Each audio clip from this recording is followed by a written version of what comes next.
புதுமனை புகுவிழாவிற்கு தயாராக இருந்த வீடு ஒரு நொடியில் இடிந்து விழுந்த சோகம். நூலிழையில் உயிர் தப்பிய எம்எல்ஏ. புதுச்சேரியில் புகுமனை புகுவிழாவிற்கு தயாராக இருந்த புதிய வீடு திடீரென சரிந்து விழுந்து தரைமட்டமானதால் அப்பகுதியில் இருந்தவர்கள் தலை தெறிக்க ஓட்டம் பிடித்தனர். புதுச்சேரி ஆட்டுப்பட்டி பகுதியில் ஸ்மார்ட் சிட்டி திட்டத்தின் கீழ் உப்பனார் வாய்க்கால் இருபுறமும் சுற்றுச்சுவர் கட்டுவது மற்றும் நடைபாதை அமைக்கும் பணி நடைபெற்று வருகிறது. கடந்த 2 மாதங்களாக இந்த பணி நடைபெற்று வரும் நிலையில் சுற்றுச்சுவர் கட்டுவதற்காக JCB இயந்திரம் மூலம் ஆற்றின் இருபுறமும் பள்ளங்கள் தோண்டப்பட்டு வருகிறது. இதனால் உப்பனார் வாய்க்கால் அருகே அதிக பள்ளம் தோண்டப்பட்டதால் வாய்க்கால் கரையோரம் உள்ள வீடுகள் சேதமடைந்தன. பல வீடுகள் சாய்ந்து காணப்பட்டு வந்தது. இதனை தொகுதியில் முன்னாள் சட்டமன்ற உறுப்பினர் அன்பழகன் உள்ளிட்ட பொதுமக்கள் வேடிக்கை பார்த்து கொண்டிருந்த பொழுது திடீரென புதிதாக கட்டி புதுமனை புகுவிழா நடைபெற இருந்த 3 மாடி வீடு முழுவதுமாக இடிந்து விழுந்தது.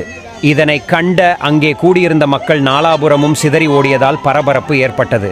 இதில் முன்னாள் MLA அன்பழகன் உட்பட 50க்கும் மேற்பட்டோர் அதிர்ஷ்டவசமாக உயிர் தப்பினர்.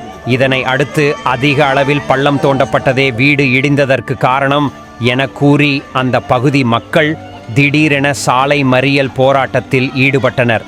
இந்த மறியல் போராட்டத்தால் நகர பகுதியில் கடுமையான போக்குவரத்து நெரிசலும் ஏற்பட்டது. மேலும் அந்த பகுதி இளைஞர்கள் மனித சங்கிலி போன்று மறியலில் ஈடுபட்டதால் பெரும் பரபரப்பு நிலவியது. இதனையடுத்து சம்பவ இடத்திற்கு வந்த போலீசார் இது குறித்து சம்பந்தப்பட்ட அதிகாரிகளிடம் பேசி உரிய நடவடிக்கை எடுக்கப்படும் என்று உறுதியளித்தன் அடிப்படையில் போராட்டம் கைவிடப்பட்டது.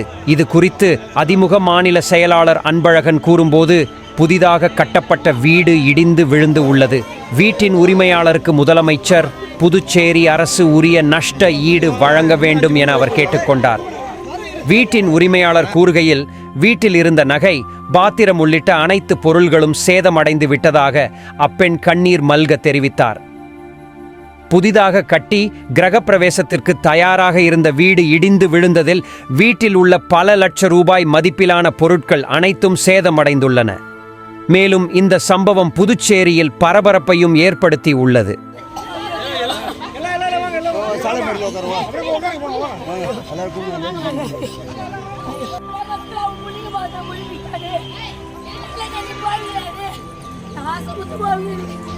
எவ்வளவு